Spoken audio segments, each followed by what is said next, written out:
What's up, everybody? Surly Mechanic here with episode 19 of Storytime with Surly. Now, this particular story, as a disclaimer for my children, you should never act like this at school.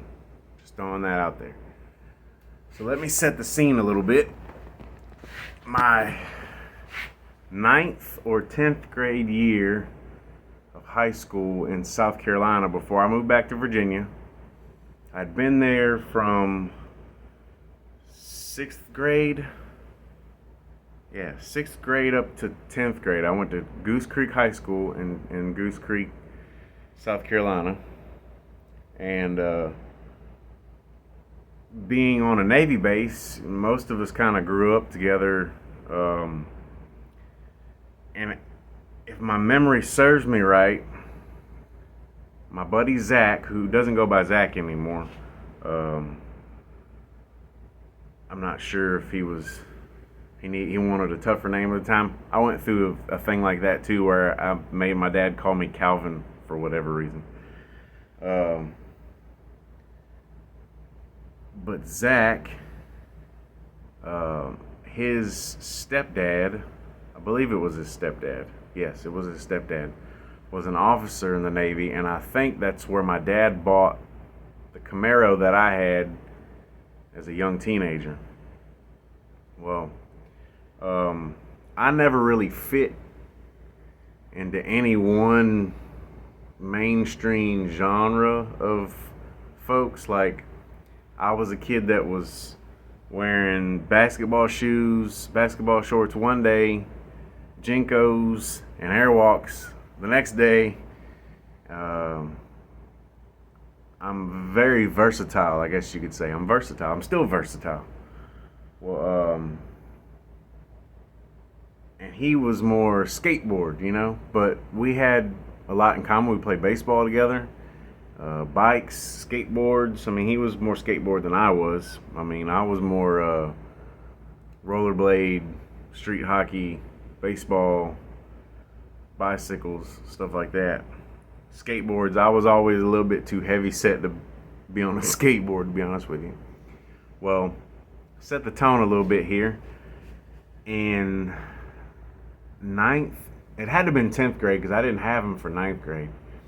We had a history teacher or social studies. I don't remember exactly which.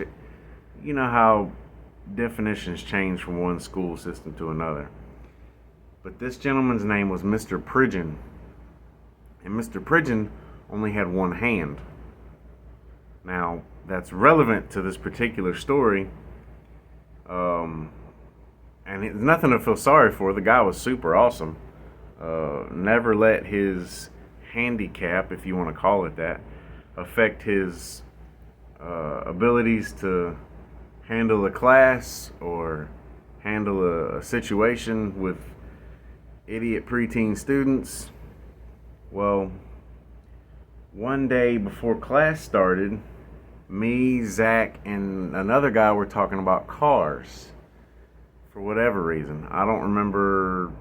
We're all right there before that age where we're getting licenses and licenses, getting our licenses, and V8s, everything. V8 power, America. Yeah, like I said, I'm versatile. I like a good V8, but I also like a turbocharged Honda. I'm not gonna lie to you. At any rate, so the bell rang, and this guy, Mr. Pridgeon, was one of those guys. Like, if you weren't seated when the bell rang, he's gonna make you sit outside his door for a little bit. Like, I'm not even exaggerating. If you interrupted his class, you were going outside in the hallway. He wasn't going to write you up. He wasn't going to give you a hall pass and go to the office. Nope. He was very, very hardcore sarcastic. It was like a sarcasm is anger's ugly cousin thing, but it was comical. Like, he handled it in a way that it was almost like instruction by ridicule, but not to the point where people's feelings were hurt. Like, I think the most extreme up to this point with Zach that I had ever seen him get was like a kid was wearing a hat in class. You know, school dress code was no hats. So he used to carry this mug around in his hand, his only hand. And he used to do this thing where he'd take a sip and and he had like a couple of like gold teeth over on the side or something. He was balding, white hair, white and gray big beard, glasses, kind of a taller height, average build. Always wore cowboy boots and slacks. He could wear a t-shirt, cowboy boots and slacks. Well, great teacher, don't get me wrong. Well, he casually walked down the aisle, you know, like while he's talking, you know, George Washington crossed the Delaware River, and he calmly pulled the hat off this kid's head and launched it across the classroom, and it landed perfectly in the trash can. Bloop.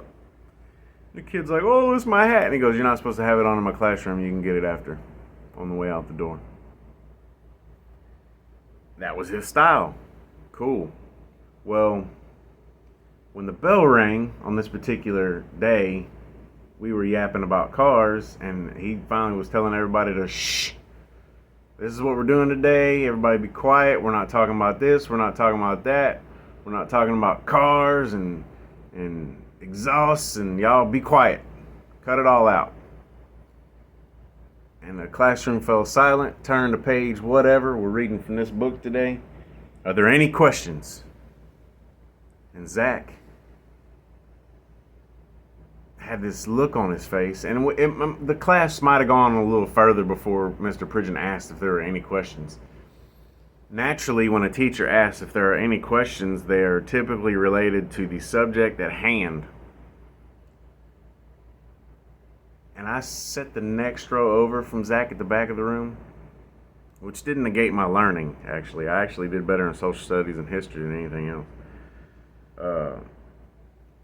Well, Zach raises his hand. Mr. Pridgeon goes, "Yes, Zach. What's your question?" Zach goes, with the straightest face you could make, and I'm not exaggerating. "Yes, sir. I was just curious. Is your vehicle automatic or manual transmission?"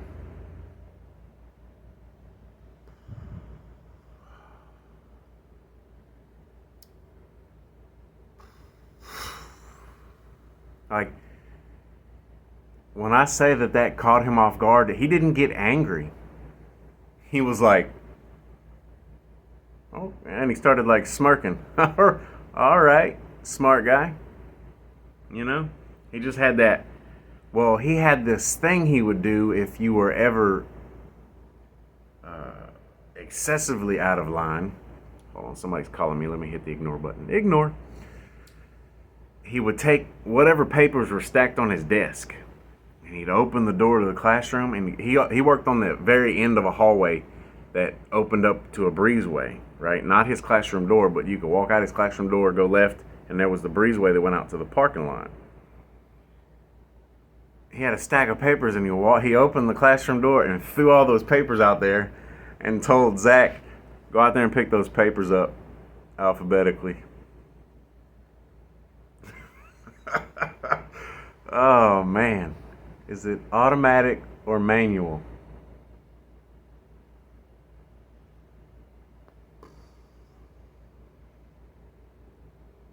And I want to say that he sat out there the rest of the class picking papers up and putting them in alphabetical order. Then again, it might not have been alphabetical order. He might have just been picking them up. But this was back when teachers could walk out to their car, even if it was 20 feet from, like, he parked his 93 Ford Tempo, which was an automatic. Funny, he answered the question. It's an automatic. Because his right hand was missing. He ain't shifting a whole lot. Well, and what was weird, sometimes he'd wear his prosthetic little hook, and sometimes he wouldn't.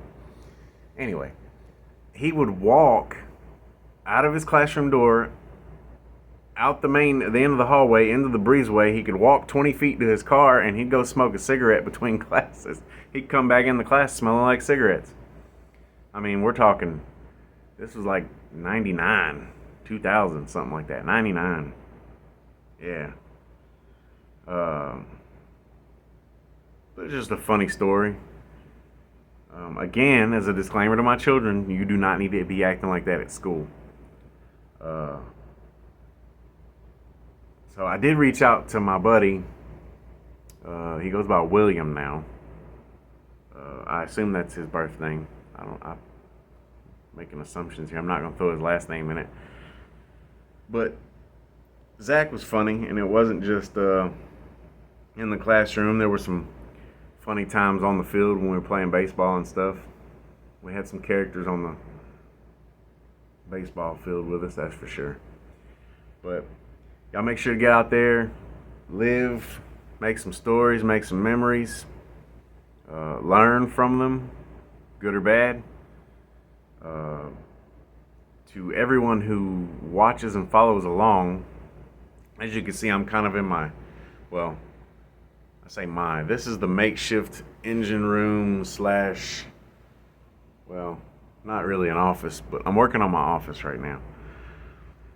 There's a Hemi torn apart over my shoulder that we're waiting for parts on. But to everyone that watches, I appreciate it. And make sure you hit the like, subscribe, question, comment, concern, criticize, jazzercise. To everyone that comments, good or bad, I appreciate it.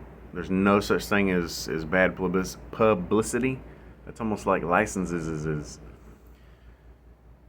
Oh, to Peyton, Lillian, and Timothy, you guys are awesome. Always do the right thing. And we'll see you guys next time. And I think episode 20 I'm going to try to do at SEMA. So I have to think of a good automotive related car story to do while I'm walking around Las Vegas recording cool videos of cars and taking pictures of cars. And I just heard that Dodge wasn't going to be there. Stellantis isn't going to have a booth there this year, which probably means I won't see my buddy Goldberg this year, but that's fine. I'm hoping, not going to lie to you, last year I didn't really go fanboy, mainly because it was, a new experience for me. But if I see, last year I saw, some of the guys from Motor Trend, I saw Magnus Walker. He was actually sitting out at a table drinking coffee talking to a photographer. And if I see that again, I'm walking up to this man, because Magnus Walker is the man. For those that don't know who Magnus Walker is, hit that search bar, hit Magnus Walker, and go check out some of the stuff he's been a part of. But we'll see you guys for episode 20 from Las Vegas, Nevada next week. Thank you guys.